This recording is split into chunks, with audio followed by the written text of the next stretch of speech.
नमस्कार श्रोते हो, रेडिओ जयंतच्या आनंदी कट्ट्यावर मी अनुराधा आपण सर्वांचं मनपूर्वक स्वागत करते. श्रोते हो, आजच्या आनंदी कट्ट्यावरून डॉक्टर प्रज्ञावंत देव यांनी मांडलेला एक फार सुंदर विचार तुमच्यापर्यंत पोहोचवते.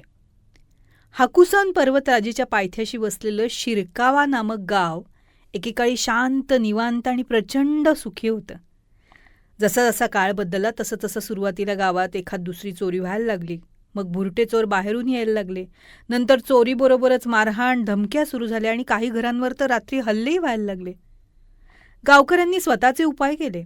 कुणी मजबूत कुलुपं लावली, कुणी कुत्री पाळली, कुणी शेतातून परतताना काठ्या बाळगायला सुरुवात केली. पण चोरांची हिंमत वाढतच होती.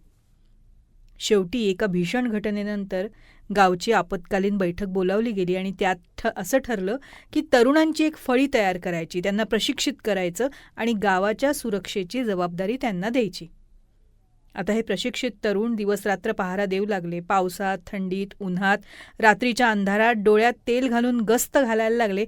गावकऱ्यांनी त्यांना मानधन द्यायला सुद्धा सुरुवात केली. काही महिन्यातच फरक दिसायला लागला. पूर्वी महिन्याला 10-12 चोऱ्या व्हायच्या, आता वर्षातून एखाद दुसरी व्हायला लागली. लोक निर्धास्त झोपायला लागले. मुलं रात्री अंगणात खेळायला लागली. पण बघा, माणसाचा स्वभाव खूप विचित्र असतो. धोका कमी झाला की धोका विसरला जातो. अशातच गावात एखाद दुसरी चोरी झाली. त्यावेळी गावात नवीन चर्चा सुरू झाली.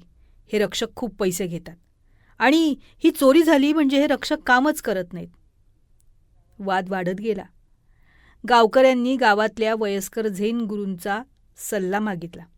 गुरूंनी सगळ्यांना शांतपणे ऐकून घेतलं आणि दुसऱ्या दिवशी गावच्या मोठ्या चौकात एक मोठा आरसा ठेवला. सगळे उत्सुकतेनं जमले. गुरूंनी विचारलं की या आरशात काय दिसतंय? सगळे म्हणाले, आम्ही दिसतोय, आमचे चेहरे दिसतायत.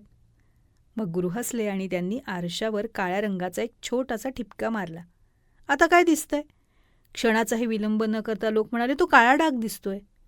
गुरूंनी विचारलं, आणि आरशाचा उरलेला भाग? लोक गप्प. गुरु म्हणाले, आरशाचा 99% भाग स्वच्छ आहे. पण तुमचं लक्ष एका काळ्या डागावर गेलं की नाही?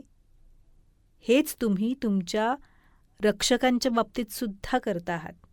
बघा, पूर्वी दर आठवड्याला चोरी व्हायची, लोक जखमी व्हायचे, जीव धोक्यात यायचा. आता वर्षातनं एखादी घटना घडते, पण तुम्हाला हजारो सुरक्षित रात्री दिसत नाहीत. ती एक चोरी दिसते. गावकरी शांत झाले. पण गुरु पुढे बोलत होते, हे फक्त रक्षकांच्या बाबतीत नाही, हे जगातल्या प्रत्येक सेवा देणाऱ्याच्या बरोबर घडतं. शिक्षकांनी 1000 विद्यार्थ्यांना शिकवलं, त्यातून एखादा विद्यार्थी नापास झाला की दोष शिक्षकाचा. वैमानिकांनं शेकडो सुरक्षित उड्डाणं केली तरी पण एक अपघात झाला की चर्चा त्याचीच. डॉक्टरांनी लाखो रुग्ण बरे केले तरी एक कठीण रुग्ण वाचला नाही तर प्रश्न डॉक्टरांवरच. मग गावातला एक माणूस उठून म्हणाला, मग गुरुजी, चुका दाखवायच्या नाहीत का? दाखवायच्या ना, नक्की दाखवायच्या, गुरुजी हसत म्हणाले. पण न्याय करताना आपण संपूर्ण चित्र बघायला हवं. चूक दाखवणं आणि चूक करणाऱ्यानं त्याआधी केलेलं कार्य विसरणं यात खूप फरक आहे.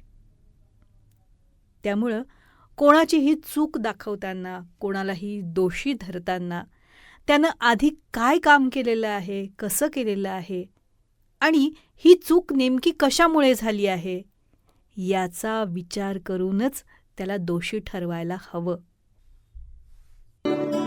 तेव्हा श्रोते हो, हा होता आनंदी कट्ट्यावरचा आजचा सुंदर विचार. तुम्हाला तो कसा वाटला याविषयीची तुमची कमेंट बॉक्समध्ये नक्की लिहा.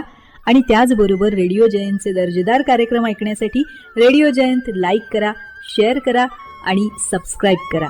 रेडिओ जयंतचं सबस्क्रिप्शन फ्री आहे. आणि त्याचबरोबर नोटिफिकेशनसाठी बेल आयकॉनवर क्लिक करायला सुद्धा विसरू नका.